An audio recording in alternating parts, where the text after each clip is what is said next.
आगे बढ़ने के पहले कहानी अब तक। जल्पा कलकत्ते पहुंचती है तो उसे मालूम होता है कि पुलिस ने रमा को गिरफ्तार कर लिया है और उससे झूठी शहादत करवा रही है। जल्पा रमा को एक पत्र के माध्यम से बताती है कि उस पर गबन का कोई मामला है ही नहीं। वह उससे कहती है कि तुम अदालत में साफ साफ कह दो कि तुम पुलिस के चकमे में आकर गवाही दे रहे हो, इससे तुम्हारा कोई सरोकार है ही नहीं। वह उसे यह भी समझाती है कि इस तरह झूठी गवाही से कई बेगुनाहों को भी सज़ा मिल सकती है। पुलिस रमा को प्रलोभन देती है और उसे डराती भी है कि ऐसा करने पर वह जेल में डाल दिया जाएगा, उसे तरह तरह की यातनाएं दी जाएंगी। रमा डर जाता है। इधर रतन जल्पा को पत्र तो लिखती है, परंतु उससे अपना हाल छिपाती रहती है। वह उसे यह नहीं बताती कि इन एक ही महीने में वह किस तरह रोटियों को भी मोहताज हो गई है। अब जानते हैं आगे की कहानी। रतन पत्रों में जल्पा को ढांढस तो देती रहती थी, पर अपने विषय में कुछ न लिखती थी। जो आप ही व्यथित हो रही हो, उसे अपनी व्यथाओं की कथा क्या सुनाती। वही रतन जिसने रुपयों की कभी कोई हैसियत न समझी, इस एक ही महीने में रोटियों को भी मोहताज हो गई थी। उसका वैवाहिक जीवन बहुत सुखी न हो, पर उसे किसी बात का अभाव न था। मरियल घोड़े पर भी सवार होकर यात्रा पूरी की जा सकती है, अगर सड़क अच्छी हो, नौकर चाकर रुपए पैसे और भोजन आदि की सामग्री साथ हो और घोड़ा भी तेज हो तो पूछना ही क्या। रतन की दशा उसी सवार की सी थी। उसी सवार की भांति वह मंद गति से अपनी जीवन की यात्रा कर रही थी। कभी कभी वह घोड़े पर झुंझलाती, कभी दूसरे सवारों को उड़ते जाते देख उसकी इच्छा होती कि मैं भी इसी तरह उड़ती। लेकिन वह दुखी न थी, अपने नसीबों को रोती न थी। वह उस गाय की तरह थी जो एक पतली सी पगैया के बंधन में पड़कर अपनी नाद के भूसे खली में मग्न रहती है। सामने हरे हरे मैदान है, उसमें सुगंधमय घासें लहलहा रही हैं, पर वह पगैया तोड़कर कभी उधर नहीं जाती। उसके लिए उस पगैया और लोहे की जंजीर में कोई अंतर नहीं है। यौवन के प्रेम की इतनी क्षुधा नहीं होती जितनी आत्म प्रदर्शन की। प्रेम की क्षुधा पीछे आती है। रतन को आत्म प्रदर्शन के सभी उपाय मिले हुए थे। उसकी युवती आत्मा अपने श्रृंगार और प्रदर्शन में मग्न थी। हंसी विनोद, सैर सपाटा, खाना पीना, यही उसका जीवन था, जैसा प्रायः सभी मनुष्यों का होता है। इससे गहरे जल में जाने की उसे इच्छा न थी और न ही प्रयोजन। संपन्नता बहुत कुछ मानसिक व्यथाओं को शांत करती है। उसके पास अपने दुखों को भुलाने के कितने ही ढंग हैं। सिनेमा है, थिएटर है, देश भ्रमण है, ताश, पालतू जानवर, संगीत। लेकिन विपन्नता को भुलाने का मनुष्य के पास कोई उपाय नहीं, इसके सिवाय कि वह रोए, अपने भाग्य को कोसे या संसार से विरक्त होकर आत्महत्या कर ले। रतन की तकदीर ने पलटा खाया था। सुख का स्वप्न भंग हो गया था और विपन्नता का कंगाल अब खड़ा उसे घूर रहा था। और यह सब कुछ हुआ अपने ही हाथों। पंडित जी उन प्राणियों में से थे जिन्हें मौत की फिक्र नहीं थी। उन्हें किसी तरह यह भ्रम हो गया था कि दुर्बल स्वास्थ्य के मनुष्य अगर पथ्य और विचार से रहें तो बहुत दिनों तक जी सकते हैं। वह पथ्य और विचार की सीमा के बाहर कभी नहीं जाते थे। फिर मौत को उनसे क्या दुश्मनी थी जो खामखा उनके पीछे पड़ती। अपनी वसीयत लिख डालने का ख्याल उन्हें उस वक्त आया जब वह मरना सन्न हुए। लेकिन रतन वसीयत का नाम सुनते इतनी शोकातुर, इतनी भयभीत हुई कि पंडित जी ने उस वक्त टाल जाना ही उचित समझा। तब से फिर उन्हें यह होश न आया कि वसीयत लिखते।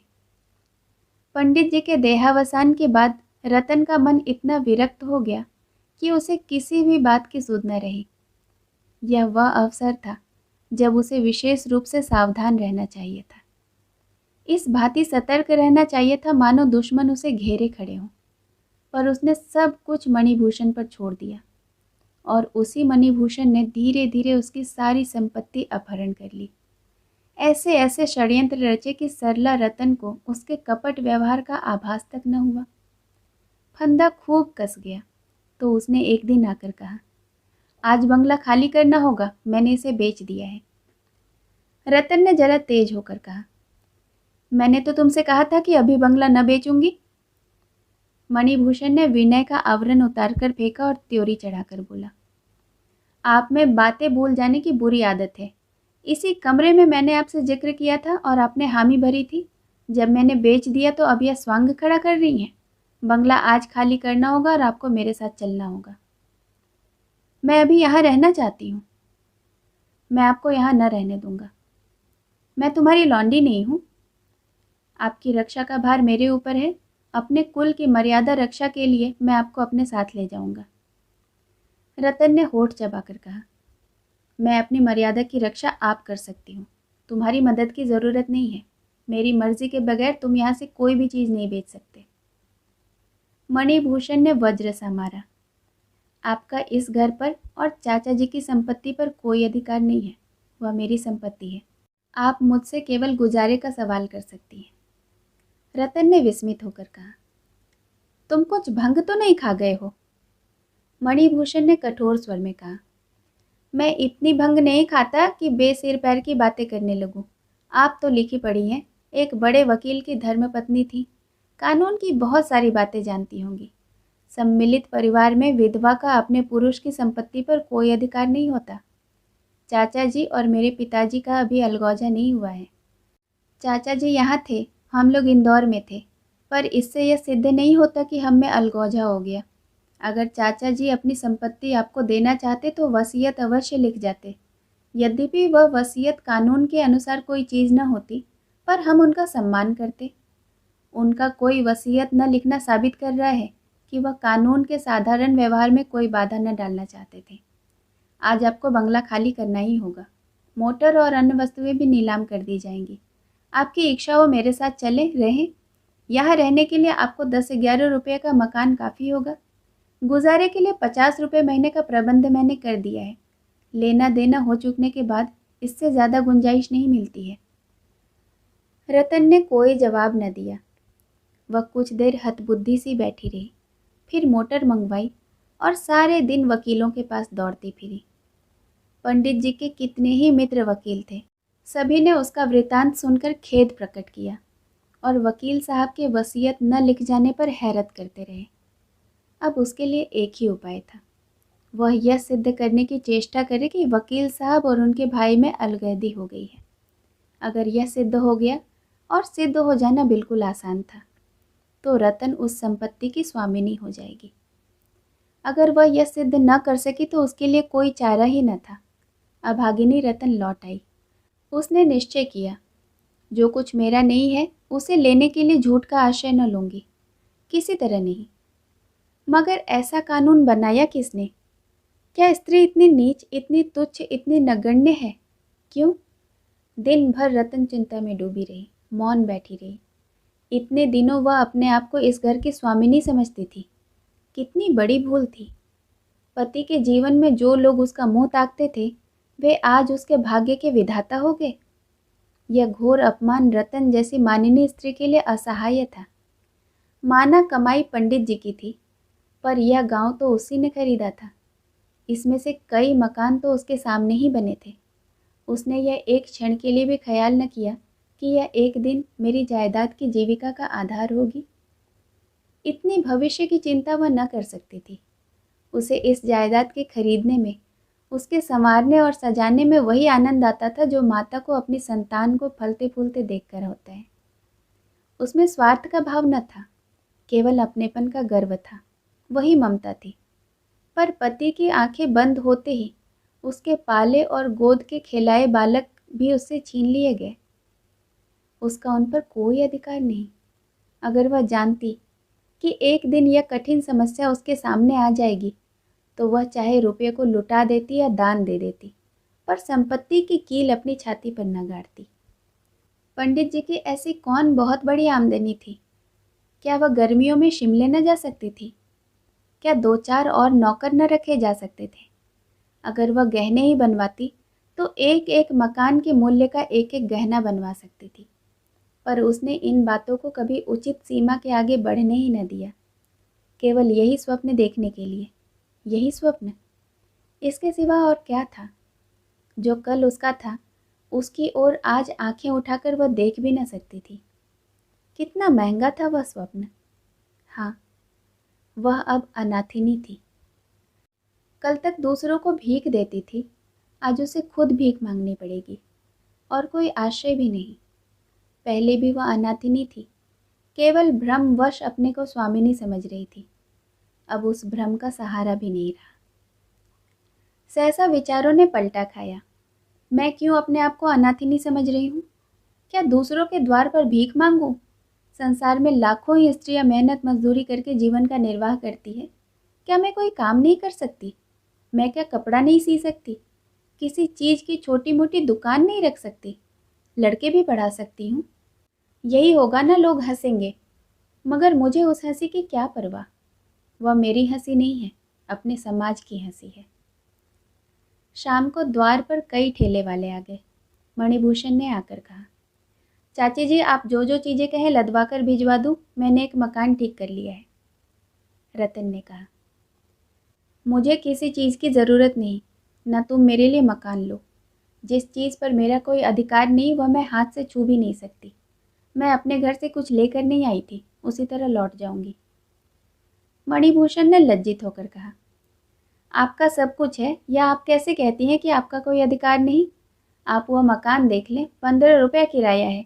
मैं तो समझता हूँ कि आपको कोई कष्ट न होगा। जो जो चीज़ें आप कहें मैं वहाँ पहुँचा दूंगा। रतन ने व्यंग्यमय भाव से देखकर कहा, तुमने 15 रुपये का मकान मेरे लिए व्यर्थ किया। इतना बड़ा मकान लेकर मैं क्या करूँगी? मेरे लिए तो एक कोठरी काफ़ी है, जो 2 रुपये में मिल जाएगी। सोने के लिए ज़मीन है ही। दया का बोझ जितना कम हो सर पर उतना ही अच्छा। मणिभूषण ने बड़े विनम्र भाव से कहा, आखिर आप चाहती क्या हैं? कहिए तो। रतन ने उत्तेजित होकर कहा, मैं कुछ नहीं चाहती। मैं इस घर का एक दिन का भी अपने साथ न ले जाऊंगी।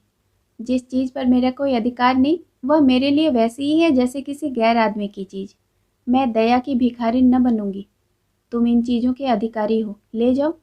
मैं जरा भी बुरा नहीं मानूंगी। दया की चीज़ न ज़बरदस्ती ली जा सकती है, न ज़बरदस्ती दी जा सकती है। संसार में हजारों विधवाएं हैं जो मेहनत मजदूरी करके अपना निर्वाह कर रही हैं। मैं भी वैसे ही कर लूँगी। मेरी भी उसी तरह मजदूरी हो जाएगी। अगर न कर सकी तो किसी गड्ढे में डूब मरूंगी। जो अपना पेट भी न पाल सके उसे जीते रहने का, दूसरों के बोझ बनने का कोई हक नहीं है।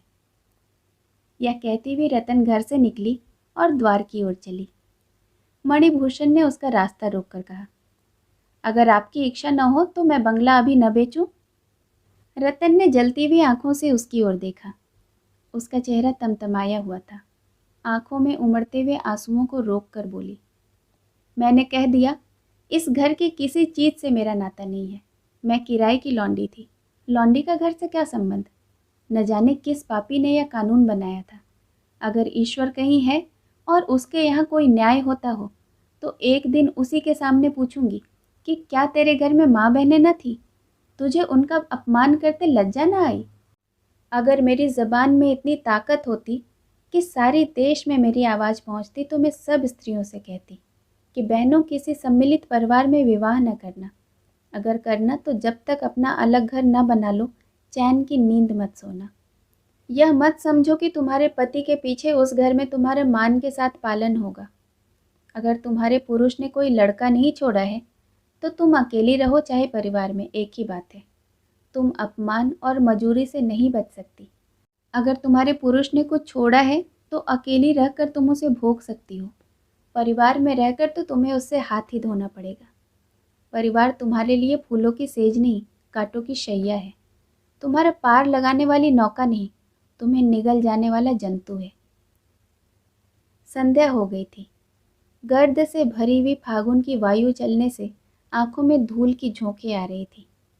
रतन चादर संभालती सड़क पर चली जा रही थी। रास्ते में कई परिचित स्त्रियों ने उसे टोका। कई ने अपनी मोटर रोक ली और उसे बैठने को कहा, पर रतन को उनकी सहृदयता इस समय वाण की सी लग रही थी। वह तेजी से कदम चलाती हुई जल्पा के घर चली जा रही थी। आज उसका वास्तविक जीवन आरंभ हुआ था। ठीक 10 बजे जल्पा और देवीदीन कचहरी पहुंच गए। दर्शकों की काफ़ी भीड़ थी। ऊपर की गैलरी दर्शकों से भरी हुई थी। कितने ही आदमी बारामदों में और सामने के मैदान में खड़े थे। जलपा ऊपर गैलरी में जा बैठी। देवीदीन बरामदे में खड़ा हो गया। इजलास पर जज साहब के एक तरफ अहलमत था और दूसरी तरफ पुलिस के कई कर्मचारी खड़े थे। सामने कटघरे के बाहर दोनों तरफ वकील खड़े मुकदमा पेश होने का इंतजार कर रहे थे। मुलजिमों की संख्या 15 से कम न थी। सब कटघरे के बगल में ज़मीन पर बैठे हुए थे। सभी के हाथों में हथकड़ियाँ थी, पैरों में बेड़ियाँ। कोई लेटा था, कोई बैठा था, कोई आपस में बातें कर रहा था। दो पंजे लड़ा रहे थे, दो में किसी विषय पर बहस हो रही थी। सभी प्रसन्न चित्त थे। घबराहट, निराशा, शोक किसी के चेहरे पर इसका चिन्ह भी न था। 11 बजते ही अभियोग की पेशी हुई। पहले ज़ाब्ते की कुछ बातें हुई, फिर 2-1 पुलिस की शहादतें हुई। अंत में कोई 3 बजे रमानाथ गवाहों के कटघरे में लाया गया। दर्शकों में सनसनी फैल गई। कोई तंबोली की दुकान से पान खाता हुआ भागा, किसी ने समाचार पत्र को मोड़कर जेब में रखा और सब इजलास के कमरे में जमा हो गए। जलपा भी संभल कर खड़ी हो गई। वह चाहती थी कि एक बार रमा की आंखें उठ जाती और वह उसे देख लेती, लेकिन रमा सिर झुकाए खड़ा था, मानो वह इधर उधर देखते डर रहा हो। उसके चेहरे का रंग उड़ा हुआ था, कुछ सहमा हुआ, कुछ घबराया हुआ, कुछ इस तरह खड़ा था मानो उसे किसी ने बांध रखा है और भागने की कोई राह नहीं। जलपा का कलेजा धक धक कर रहा था, मानो उसके भाग्य का निर्णय हो रहा हो। रमा का बयान शुरू हुआ। पहला ही वाक्य सुनकर जलपा सिहर उठी। दूसरे वाक्य ने उसकी त्योरियों पर बल डाल दिए। तीसरे वाक्य ने उसके चेहरे का रंग फीका कर दिया और चौथा वाक्य सुनते ही एक लंबी सांस खींचकर पीछे रखी हुई कुर्सी पर वह टिक गई। मगर फिर दिल न माना। जंगले पर झुककर फिर उधर कान लगा दिए। वही पुलिस की सिखाई हुई शहादत थी जिसका आशय वह देवीदीन के मुंह से सुन चुकी थी। अदालत में सन्नाटा छाया हुआ था। जलपा ने कई बार खांसा कि शायद अब भी रमा ऊपर की ओर आंखें उठाए, लेकिन रमा का सिर और भी झुक गया।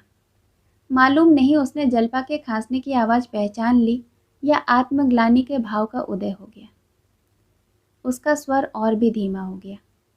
एक महिला ने, जो जलपा के साथ बैठी थी, नाक सिकोड़ कर कहा, जी में आता है इस दुष्ट को गोली मार दें। ऐसे ऐसे स्वार्थी भी इस देश में पड़े हैं जो नौकरी या थोड़े से धन के लोभ में निरपराधों के गले पर छुरी उतारने से भी नहीं हिचकते। जलपा ने कोई जवाब न दिया। एक दूसरी महिला ने, जो आंखों पर ऐनक लगाई हुई थी, निराशा के भाव से कहा, इस अभागे देश का ईश्वरी मालिक है। गवर्नरी तो लाला को कहीं मिल नहीं जाती, अधिक से अधिक कहीं क्लर्क हो जाएंगे। उसी के लिए अपनी आत्मा की हत्या कर रहे हैं। मालूम होता है कोई नीच आदमी है, पल्ले सिरे का कमीना और छिछोरा।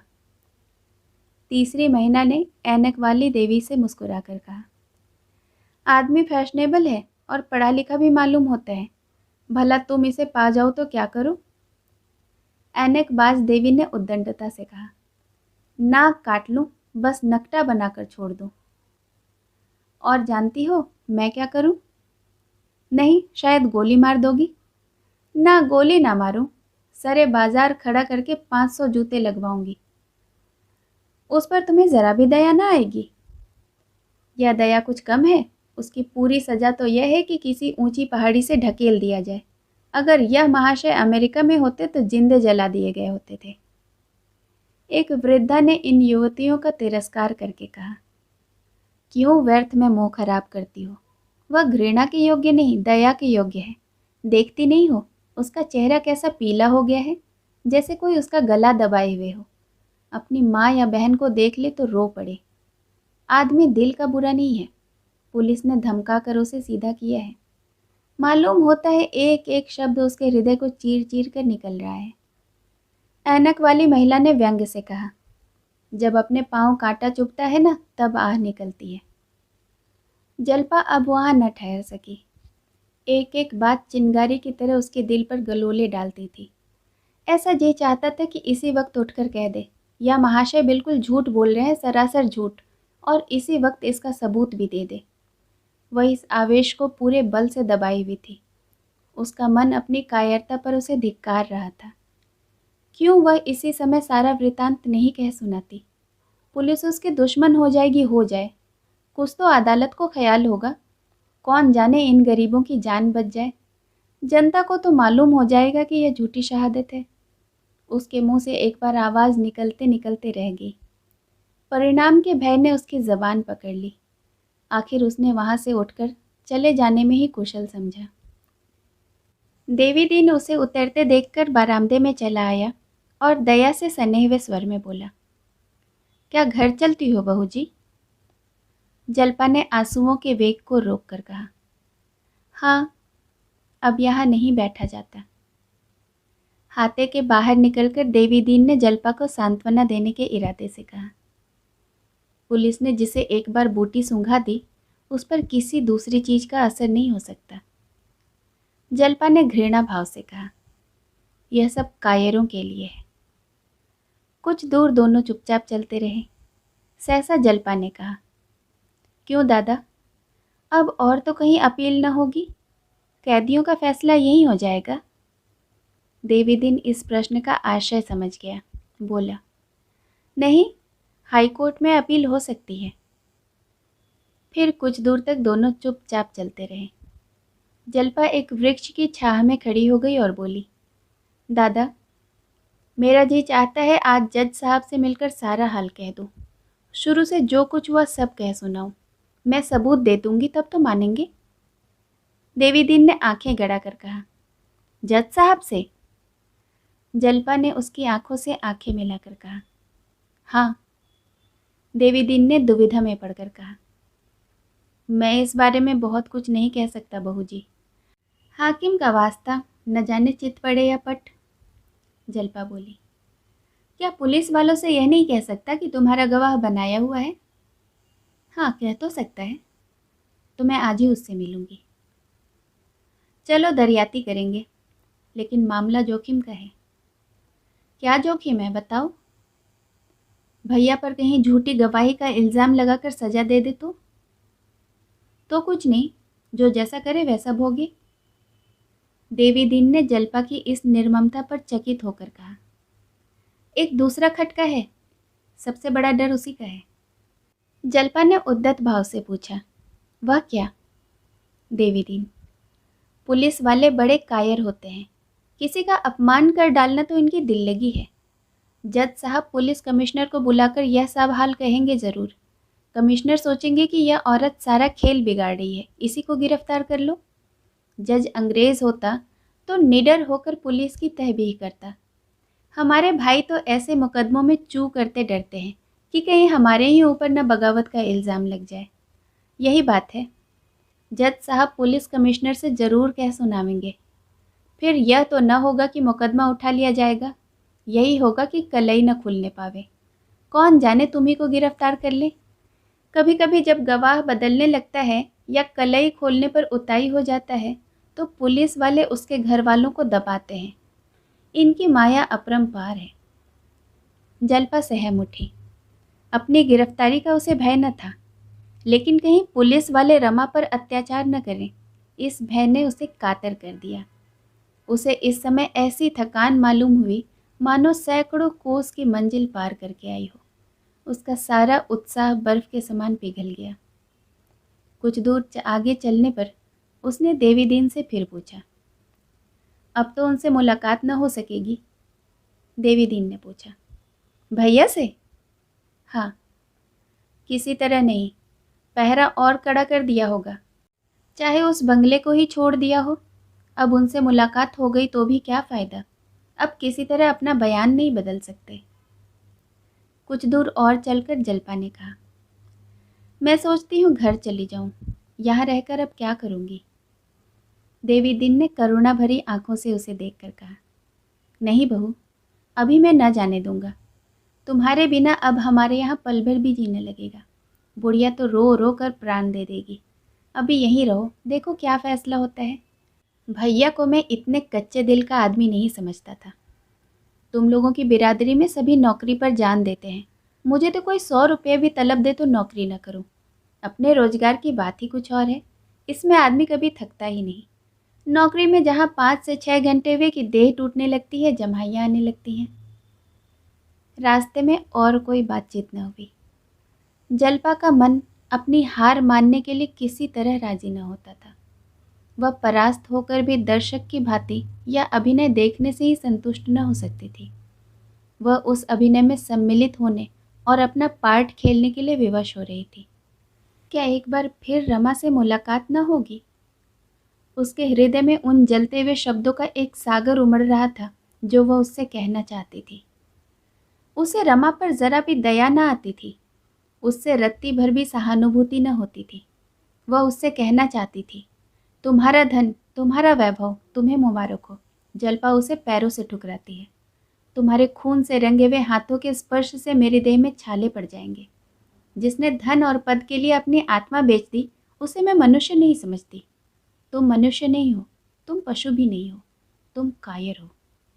जल्पा का मुखमंडल तेजमय हो गया, गर्व से गर्दन तन गई। यह शायद समझते होंगे कि जल्पा जिस वक्त मुझे झब्बेदार पगड़ी बांधे घोड़े पर सवार देखेगी तो फूली न समाएगी। जल्पा इतनी नीच नहीं है। तुम घोड़े पर नहीं, आसमान में उड़ो। मेरे आंखों में हत्यारे हो, पूरे हत्यारे। जिसने अपनी जान बचाने के लिए इतने आदमियों की गर्दन पर छुरी चलाई। मैंने चलते चलते समझाया था, उसका कुछ भी असर न हुआ। ओह, तुम इतने धनलोलुप हो, इतने लोभी। कोई हरज नहीं, जल्पा अपने पालन और रक्षा के लिए तुम्हारी मोहताज नहीं। इन्हीं संतप्त भावनाओं में डूबी जल्पा घर पहुंची। 1 महीना गुजर गया था। जल्पा कई दिनों तक बहुत विकल रही। कई बार उन्माद सा हुआ कि अभी सारी कथा किसी पत्र में छपवा दूं, सारी कलई खोल दूं, सारे हवाई किले ढाल दूं। पर यह सभी उद्वेग शांत हो गए। आत्मा की गहराइयों में छिपी कोई शक्ति उसकी जबान बार बार बंद कर देती थी। रमा को उसने हृदय से निकाल दिया था। उसके प्रति अब उसे न क्रोध था, न द्वेष था, दया भी न थी, केवल उदासीनता थी। उसके मर जाने की सूचना पाकर भी शायद वह न रोती। हाँ, इसे ईश्वरीय विधान की एक लीला, माया का एक निर्मम हास्य, एक क्रूर क्रीड़ा समझकर थोड़ी देर के लिए वह दुखी हो जाती थी। प्रणय का वह बंधन जो उसके गले में 2-2.5 साल पहले पड़ा था, टूट चुका था, पर उसका निशान बाकी था। रमा को इस बीच में उसने कई बार मोटर पर अपने घर के सामने से आते जाते देखा। उसकी आंखें किसी को खोजती हुई मालूम होती थी। उन आंखों में कुछ लज्जा थी, कुछ क्षमा याचना, पर जल्पा ने कभी उसकी तरफ आंखें न उठाई। वह शायद इस वक्त आकर उसके पैरों पर पड़ता तो भी वह उसकी ओर न ताकती। रमा की इस घृणित कायरता और महान स्वार्थपरता ने जल्पा के हृदय को मानो चीर डाला था। फिर भी उस प्रणय बंधन का निशान अभी बना हुआ था। रमा की वह प्रेम वेवल मूर्ति जिसे देखकर वह एक दिन गदगद हो जाती थी। कभी कभी उसके हृदय में छाए हुए अंधेरे में क्षीण मलिन निरानंद ज्योत्सना की भांति प्रवेश करती और एक क्षण के लिए वह स्मृतियां विलाप कर उठती थी। फिर उसी अंधकार और नीरवता का पर्दा पड़ जाता था। उसके लिए भविष्य की मृदु स्मृतियां न थी, केवल कठोर नीरस वर्तमान विकराल रूप से खड़ा घूर रहा था। वह जल्पा जो अपने घर बात बात पर मान किया करती थी, अब सेवा, त्याग और सहिष्णुता की मूर्ति बन गई थी। जग्गो मना करती रहती, पर वह मुंह अंधेरे सारे घर में झाड़ू लगा आती, चौका बर्तन कर डालती, आटा गूंथ कर रख देती और चूल्हा जला देती थी। तब बुढ़िया का काम केवल रोटी सेकना था। छूत विचार को भी उसने ताक पर रख दिया था। बुढ़िया उसे ठेल ठाल कर रसोई में ले जाती और कुछ न कुछ खिला देती। दोनों में माँ बेटी का सा प्रेम हो गया था। मुकदमे की सब कार्रवाई समाप्त हो चुकी थी। दोनों पक्षों के वकील की बहस हो चुकी थी, केवल फैसला सुनाना बाकी था। आज उसकी तारीख थी। आज बड़े सवेरे घर के काम धंधों से फुर्सत पाकर जल्पा दैनिक पत्र वाले की आवाज़ पर कान लगाए बैठी थी, मानो आज उसी का भाग्य निर्णय होने वाला है। इतने में देवी दीन ने पत्र लाकर उसके सामने रख दिया। जल्पा पत्र पर टूट पड़ी और फैसला पढ़ने लगी। फैसला क्या था? एक ख्याली कहानी थी जिसका प्रधान नायक रमा था। जज ने बार बार उसकी प्रशंसा की थी। सारा अभियोग उसी के बयान पर अवलंबित था। देवी दीन ने पूछा, फैसला छपा है? जल्पा ने पत्र पढ़ते हुए कहा, हाँ, छपा तो है। किसकी सजा हुई? कोई नहीं छूटा। एक एक को फांसी की सज़ा मिली। 5 को 10-10 साल की और 8 को 5-5 साल की। उसी दिनेश को फांसी हुई। यह कहकर उसने समाचार पत्र रख दिया और एक लंबी सांस लेकर बोली, इन बेचारों के बाल बच्चों का न जाने क्या हाल होगा। देवीदीन ने तत्परता से कहा, तुमने जिस दिन से मुझसे कहा था उसी दिन से मैं इन बातों का पता लगा रहा हूँ। 8 आदमियों का तो अभी तक ब्याह नहीं हुआ है। उनके घर वाले मज़े में हैं, किसी बात की कोई तकलीफ नहीं है। 5 आदमियों का विवाह तो हो गया है पर घर के खुश हैं। किसी के घर रोजगार होता है, कोई ज़मींदार है, किसी के बाप चचा नौकर हैं। मैंने कई आदमियों से भी पूछा, यहाँ कुछ चंदा भी किया गया है। अगर उनके घर वाले लेना चाहें तो दे दिया जाएगा। खाली दिनेश तबाह है। 2 छोटे छोटे बच्चे हैं, बुढ़िया माँ और औरत। यहाँ किसी स्कूल में मास्टर था, एक मकान किराए पर लेकर रहता था। उसकी हालत खराब है। जल्पा ने पूछा, उसके घर का पता लगा सकते हो? हाँ, पता लगाना कौन सा मुश्किल है। जल्पा ने याचना के भाव से कहा। तो कब चलोगे? मैं भी तुम्हारे साथ चलूँगी। अभी तो वक्त है, चलो जरा देखें। देवीदीन ने आपत्ति करके कहा, पहले मैं तो देखाऊं, इस तरह मेरे साथ कहाँ कहाँ दौड़ती फिरोगी। जल्पा ने मन को दबाकर लाचारी से सिर झुका लिया और कुछ न बोली। देवीदीन चला गया। जल्पा फिर समाचार पत्र देखने लगी, पर उसका ध्यान दिनेश की ओर लगा हुआ था। बेचारा फांसी पा जाएगा। जिस वक्त उसने फांसी का हुक्म सुना होगा उसकी क्या दशा हुई होगी। उसकी बूढ़ी माँ और स्त्री यह खबर सुनकर छाती पीटने लगी होंगी। बेचारा स्कूल मास्टर ही तो था, मुश्किल से रोटियां चलती होंगी और क्या सहारा। उनकी विपत्ति की कल्पना करके उसे रमा के प्रति उत्तेजना, पूर्ण घृणा हुई कि वह उदासीन न रह सकी। उसके मन में ऐसा उद्वेग उठा कि इस वक्त वह यहाँ आ जाए तो उसे ऐसा धिक्कारो कि वह भी याद रखे। तुम मनुष्य हो? कभी नहीं।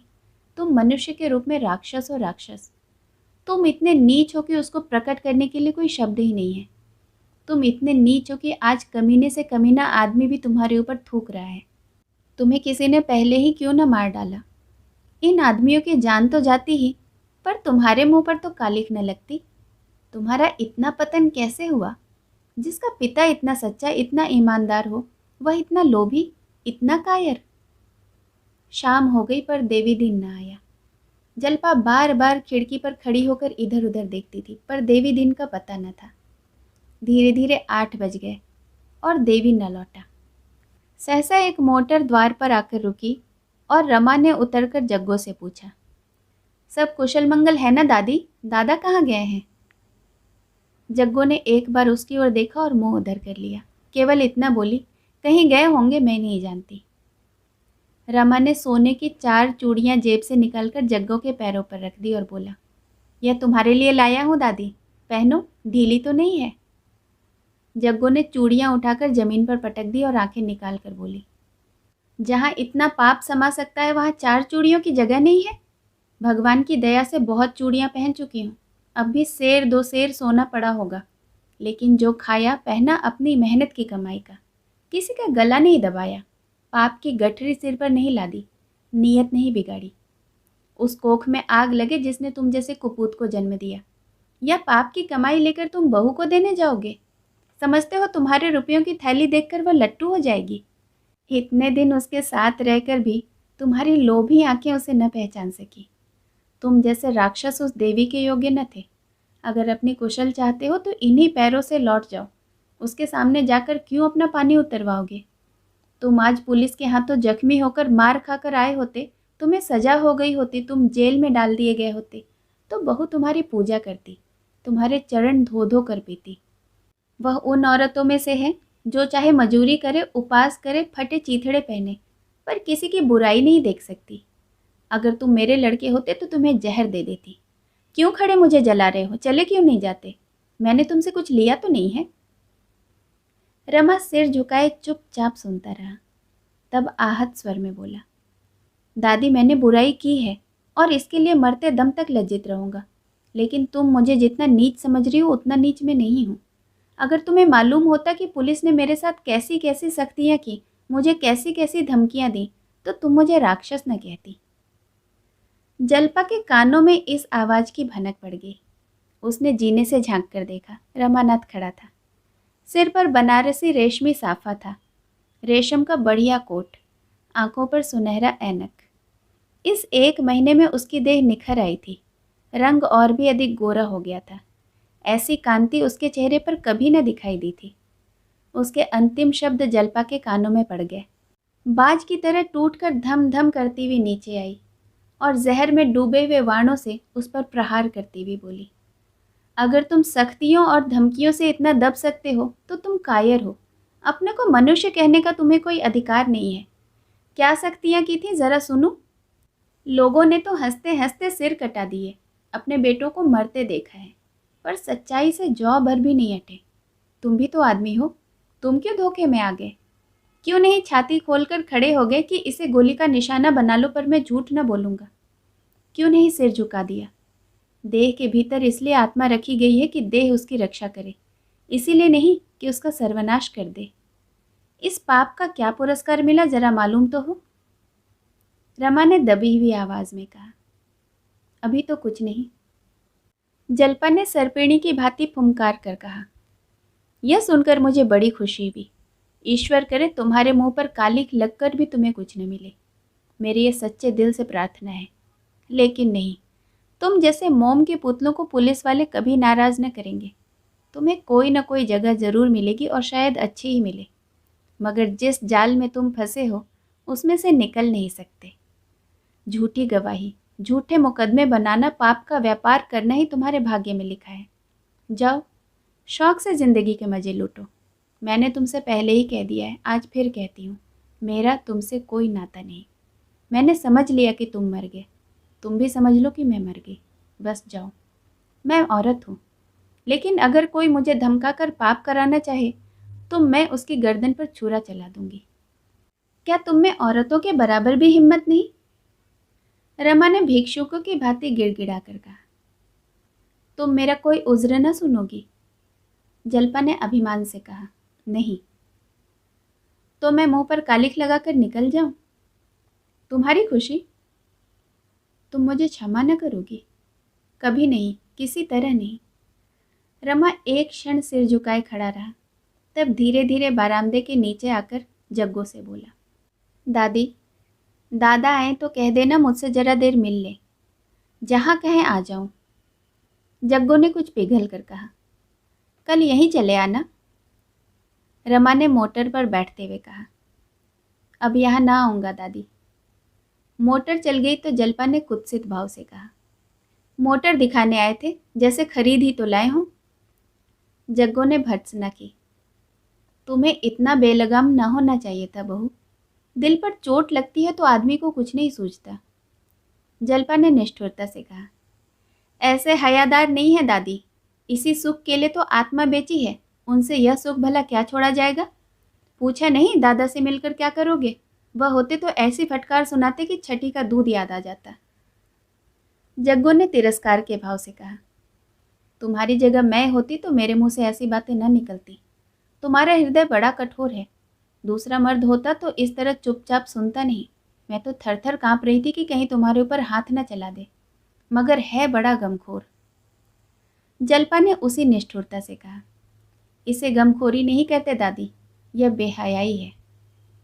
देवी दीन ने आकर कहा, क्या यहाँ भैया आए थे? मुझे मोटर पर रास्ते में दिखाई दिए। जग्गू ने कहा, हाँ आए थे, कह गए हैं दादा मुझसे जरा मिल लें। देवी दीन ने उदासीन होकर कहा, मिल लूँगा, यहाँ कोई बातचीत हुई? जग्गू ने पछताते हुए कहा, बातचीत क्या हुई, पहले मैंने पूजा की। मैं चुप हुई तो बहू ने अच्छी तरह फूल माला चढ़ाई। जल्पा ने सिर नीचा करके कहा, आदमी जैसा करेगा वैसा ही तो भोगेगा। जग्गू, अपना ही अधिकार समझकर मिलने आए थे। जल्पा, कोई बुलाने तो न गया था। कुछ दिनेश का पता चला दादा? देवी दीन, हाँ सब कुछ पूछ आया, हावड़े में घर है, पता ठिकाना सब मालूम हो गया है। जल्पा ने डरते डरते कहा, इस वक्त चलोगे या किसी और वक्त? देवी दीन, तुम्हारी जैसी मर्जी, चाहे जिस वक्त चलो मैं तैयार हूँ। जल्पा, थक गए होंगे। देवीदीन, इन कामों में थकान कहाँ होती है बेटी। 8 बज गए थे। सड़क पर मोटरों का तांता बंधा हुआ था। सड़क की दोनों पटरियों पर हजारों स्त्री पुरुष बने ठने हंसते बोलते चले जा रहे थे। जल्पा ने सोचा, दुनिया कैसे अपने रंग में मस्त है। जिसे उसके लिए मरना हो मरे, वह अपनी टेक न छोड़ेगी। हर एक अपना छोटा सा मिट्टी का घरौंदा बनाए बैठा है। देश बह जाए उसकी परवाह नहीं, उसका घरौंदा बचा रहे, उसके स्वार्थ में बाधा न पड़े। उसका भोला भाला हृदय बाजार को बंद देखकर खुश होता। सभी आदमी शोक से सिर झुकाए त्योरियां बदले उन्माद में नजर आते हैं। सभी के चेहरे भीतर की जलन से लाल होते। वह न जानती थी कि इस जनसागर में ऐसी छोटी छोटी कंकड़ियों के गिरने से एक हलकोरा भी नहीं उठता, आवाज तक नहीं आती। रमा मोटर पर चला तो उसे कुछ सूझता न था। कुछ समझ में न आता था कहाँ जा रहा है। जाने हुए रास्ते उसके लिए अनजाने हो गए थे। उसे जलपा पर क्रोध न था, जरा भी नहीं। जग्गो पर भी उसे क्रोध न था। क्रोध था अपनी दुर्बलता पर, अपनी स्वार्थ लोलुपता पर, अपनी कायरता पर। पुलिस के वातावरण में उसका औचित्य ज्ञान भ्रष्ट हो गया था। वह कितना बड़ा अन्याय करने जा रहा है, उसका उसे केवल उस दिन ख्याल आया था जब जल्पा ने समझाया था। फिर यह शंका मन में उठी ही नहीं। अफसरों ने बड़ी बड़ी आशाएं बांधकर उसे बहला रखा। वह कहते, अजी बीवी की कुछ फिक्र न करो, जिस वक्त तुम जड़ाऊ हार लेकर पहुंचोगे और रुपयों की थैली नजर कर दोगे, बेगम साहिबा का गुस्सा भाग जाएगा। अपने सूबे में किसी अच्छी सी जगह पर पहुंच जाओगे, आराम से जिंदगी कटेगी। कैसा गुस्सा? इसकी कितनी ही आंखों देखी मिसालें दी गई। रमा चक्कर में फंस गया। फिर उसे जल्पा से मिलने का अवसर ही न मिला। पुलिस का रंग जमता गया।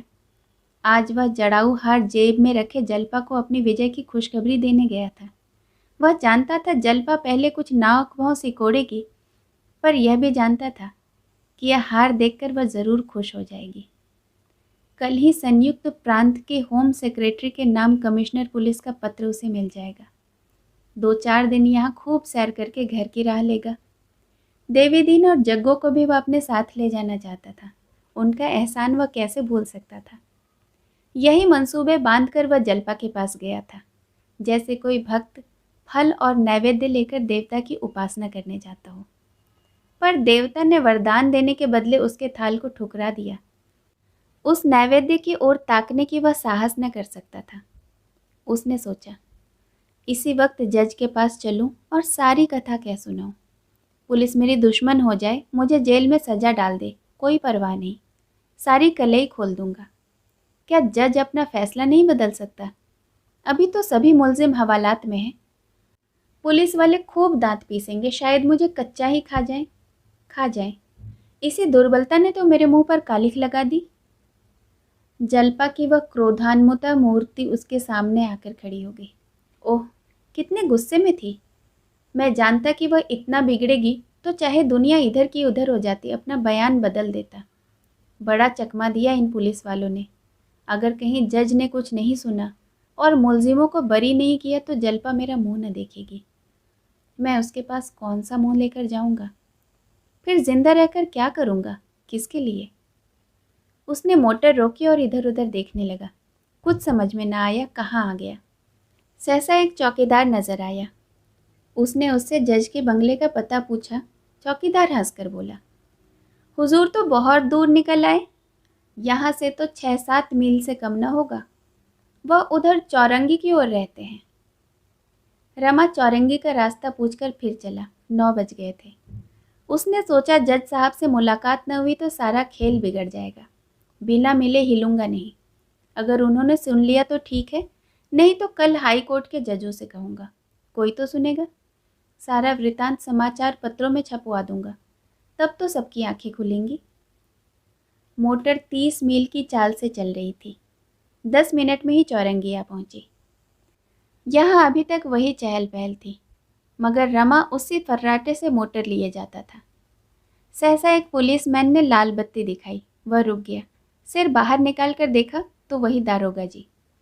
दारोगा ने पूछा, क्या अभी तक बंगले पर नहीं गए? इतनी तेज मोटर न चलाया कीजिए, कोई वारदात हो जाएगी। कहिए, बेगम साहब से मुलाकात हुई? मैंने तो समझा था वो आपके साथ ही होंगी। खुश तो खूब हुई होंगी। रमा को ऐसा क्रोध आया कि मूछें उखाड़ लूं, पर बात बनाकर बोला, जी हाँ, खुश तो बहुत हुई। मैंने कहा था ना, औरतों की नाराज़गी की वही दवा है। आप कांपे जाते थे। हाँ, मेरी हिमाकत थी। चलिए मैं भी आपके साथ चलता हूँ। एक बाजी ताश उड़े और ज़रा देर में डिप्टी साहब और इंस्पेक्टर साहब भी आ जाएंगे। जोहरा को बुलवा लेंगे, 2 घड़ी बाहर रहेगी। अब आप मिसेज़ रमानाथ को बंगले पर ही क्यों नहीं बुला लेते? वहाँ उस खटीक के घर में पड़ी हुई है। रमा ने कहा, अभी तो मुझे एक ज़रूरत से दूसरी तरफ जाना है। आप मोटर ले जाएं, मैं पाँव-पाँव चला आऊँगा। दारोगा ने मोटर के अंदर जाकर कहा, नहीं साहब, मुझे कोई जल्दी नहीं है। आप जहाँ चलना चाहें चलिए, मैं ज़रा भी मुखिल न होऊंगा। रमा ने कुछ चिढ़कर कहा, लेकिन मैं अभी बंगले पर नहीं जा रहा हूँ। दारोगा ने मुस्कुरा कर कहा, मैं समझ रहा हूँ, लेकिन मैं ज़रा भी मुखिल न होऊंगा। वही बेगम साहब। रमा ने बात काट कर कहा, जी नहीं, वहाँ मुझे नहीं जाना है। दारोगा, तो क्या कोई दूसरा शिकार? बंगले पर भी आज कुछ कम बाहर न रहेगी। वहीं आपके दिल बहलाव का कुछ सामान हाजिर हो जाएगा। रमा ने एक बारगी आंखें लाल करके कहा, क्या आप मुझे शोहदा समझते हैं? मैं इतना जलील नहीं हूँ। दारोगा ने कुछ लज्जित होकर कहा, अच्छा साहब, गुनाह हुआ, माफ़ कीजिए। अब कभी ऐसी गुस्ताखी न होगी। लेकिन अभी आप अपने को खतरे के बाहर न समझें। मैं आपको किसी भी ऐसी जगह जाने न दूंगा जहां मुझे पूरा इत्मीनान न होगा। आपको खबर नहीं है आपके कितने दुश्मन हैं। मैं आप ही के फ़ायदे के ख्याल से कह रहा हूँ। रमा ने होठ चबाकर कहा, बेहतर हो मेरे फ़ायदे का इतना ख्याल न करें। आप लोगों ने मुझे मटिया मेघ कर दिया, अब भी मेरा गला नहीं छोड़ते। मुझे अब अपने हाल पर मरने दीजिए। मैं इस गुलामी से तंग आ गया हूँ। मैं माँ के पीछे पीछे चलने वाला बच्चा नहीं बनना चाहता। आप अपनी मोटर चाहते हैं, शौक से ले जाइए। मोटर की सवारी और बंगले में रहने के लिए 15 आदमियों को कुर्बान करना पड़ा है। कोई जगह पा जाऊं तो शायद 1500 आदमियों को कुर्बान करना पड़े। मेरी छाती इतनी मजबूत नहीं है। आप अपनी मोटर ले जाइए। यह कहता हुआ वह मोटर से उतर पड़ा और जल्दी से आगे बढ़ गया। दारोगा ने कई बार पुकारा, ज़रा सुनिए, बात तो सुनिए, लेकिन उसने फिर पीछे मुड़कर नहीं देखा। ज़रा और आगे चलकर वह एक दूसरे मोड़ से घूम गया। इसी सड़क पर जज का बंगला था। सड़क पर कोई आदमी न मिला। रमा कभी इस पटरी पर कभी उस पटरी पर जा जाकर बंगलों के नंबर पढ़ता था।